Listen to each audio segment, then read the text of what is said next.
नमस्कार, कशात आपण सर्व. खऱ्या प्रेमाचे उदाहरणसाठी जो तो आपल्या योग्यतेप्रमाणे उदाहरण देत राहतात. भरपूर शब्द आहेत. तसेच मी आज एक तुम्हाला उदाहरण देतो, ते म्हणजे चातक या पक्षाचे.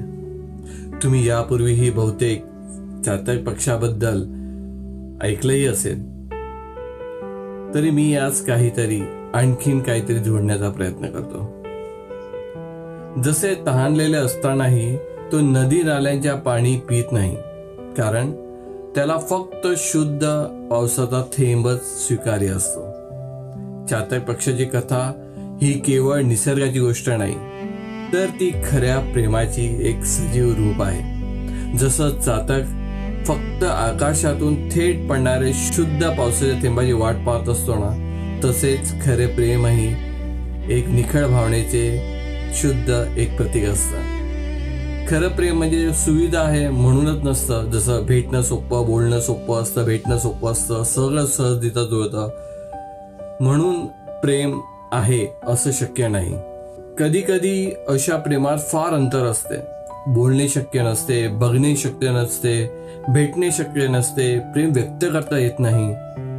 तर सांगायचे म्हटले तरी सुविधा आहे म्हणून प्रेम आहे असे बिलकुल नसते.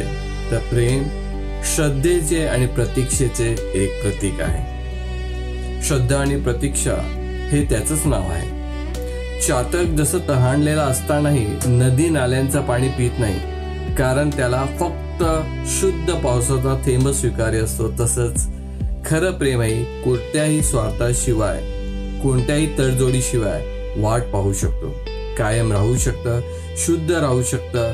म्हणजे कितीही काळ असू द्या, जन्मोजन्मीपर्यंत सोबत असते. जसे चातक पक्षाचे प्रेम काही मिळवण्याचं नसतं, ते एक योग्यतेचं प्रतीक असतं. जसे ते त्याला उच्च स्थान देते, त्याची ती श्रेष्ठ योग्यता आहे म्हणून तो ते करू शकतो. पहिला थेंब म्हणजे एकमेव असा क्षण असतो जिथे मन आणि त्यातील भावना सर्व काही एकरूप होतात. तसेच प्रेमात कोणी वाट पाहत असेल ना, तर ही त्याची योग्यता आहे, कारण वाट फक्त आणि फक्त एका व्यक्तीसाठीच असते. म्हणतात ना, प्रत्येकाला प्रेम हवं असतं, पण प्रत्येकाचं प्रेम हे चातकासारखं नसतं. चातक पक्षी संपूर्ण आयुष्यभर एका थेंबाची वाट पाहत असतो, आकाशातून पडणाऱ्या ते शुद्ध पावसाच्या थेंबाची. त्या नदी नाल्याचं पाणी सहज मिळतं, पण मन तिथे रमत नाही. का? कारण त्याला तहान भागवायची नसते, कारण त्याला ते शुद्धतेचा अनुभव करायचा असतं.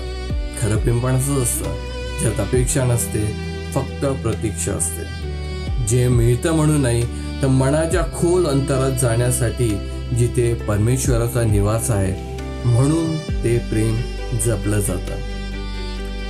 चातकाचं पावसावरचं प्रेम म्हणजे शुद्ध नात्याचं सर्वोच्च उदाहरण आहे, जिथे प्रेमच असतं, स्वार्थ अजिबात नसतो, आणि तिथेच प्रेम पवित्र होते आणि अमर होते.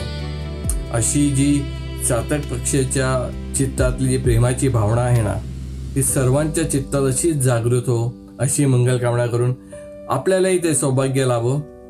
भेटूया परत थोडीशी मनातली घेऊन. तोपर्यंत जय हिंद.